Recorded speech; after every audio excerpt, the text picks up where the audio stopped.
This election will go right through Erie, Pennsylvania. That is what is going to happen. We know that this is a bellwether county. We know that the work you're doing here is going to make a difference, and we know this will be a tight race.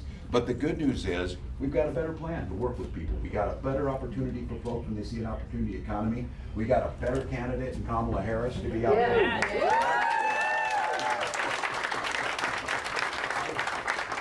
I saw last night that the former president was in Pennsylvania here and told people they had no choice but to vote for him. I would say, like almost everything, he is 100% wrong. There is countless opportunities. And it's not just in this one, and what we're finding the power of this is plenty of reasons to vote against that. Plenty of reasons to vote against that. But what you're talking to people about is reasons to vote for something. The ability to control your own destiny and your own personal health care decisions. The ability to make sure the middle class is put first. I've been saying this. I do say this because somebody said, you have nothing good to say? Well, I said I would about the former president. I said, look, I'll say this. I think he was very clear, and I think he kept his word when he was addressing his rich friends in Mar-a-Lago and said, you're rich as hell and I'm going to give you a tax break. He did that, and he followed through. He followed through. Middle class, not so much. These folks that have robbed the middle class, the venture capitalists who have gutted middle America, you know that these issues of bringing things back, of bringing supply chains back here, of making sure that our schools are strong and our kids have a strong education, healthcare is accessible, and we can tackle some of these hardest problems with a sense of joy. Look, climate change is real, and our children are counting on us to get this right, but it doesn't mean that we can't grow our economy. Kamala Harris, the administration has created 300,000 new jobs. We know that there's opportunities in creating energy on all spectrums. We can do that, and you do it right here in Pennsylvania. So I was mentioning, we had a lot in common, Pennsylvania and Minnesota. You know how to deal with snow here. You do it joyously, too. But for all of us, and I will tell you, it is going to be the voter to voter. It's going to be the friend to friend contact. It's going to be the people who are now picking up the phone. Some of you are experiencing this. They're willing to talk about politics. Look, it is not a flaw. It is the plan in the system on the other side to depress votes, to tell people it doesn't matter, to have them believe that it's all the same, that your vote, and then to start, you know, the conspiracy theories and things like that. When we were in Detroit a couple weeks ago, the vice president and I, and we got out and there were 15,000 people there, Donald Trump said that those were AI generated. You know what won't be AI generated? All those votes that come from that.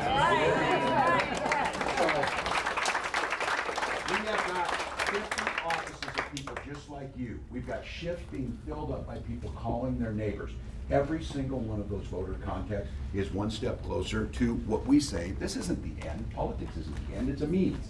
The end is a freer, better, more inclusive society where everybody has a place to belong.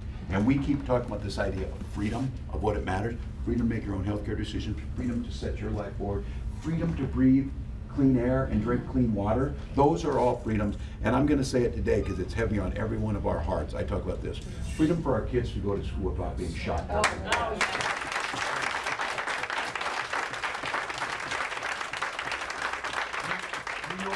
Get to put out your thoughts and prayers when you can do things like we did in Minnesota, having background checks, having red flag laws, and moving towards a ban on these types of weapons that are being used.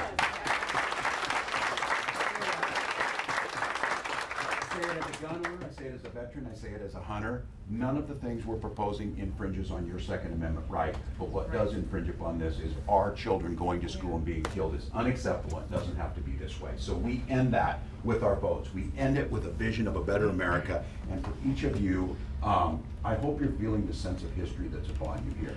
61 days, and it's very likely 61 days.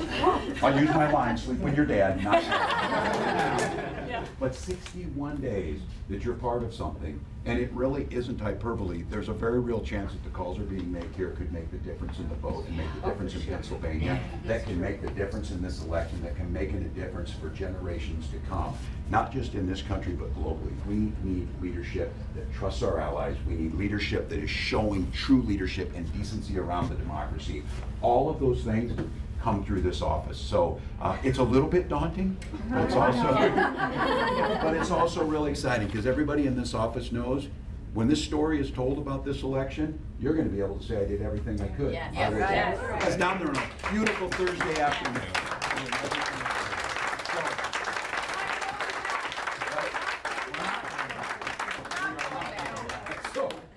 let's get this thing done. We're grateful to you. Let's punch a few buttons, make a few calls. Put somebody on with me if you get them. Absolutely, we can I'll do talk that. to them and get them going. So if you got anybody else, so we'll do it. But thank you all. Let's do it. Thank you so much.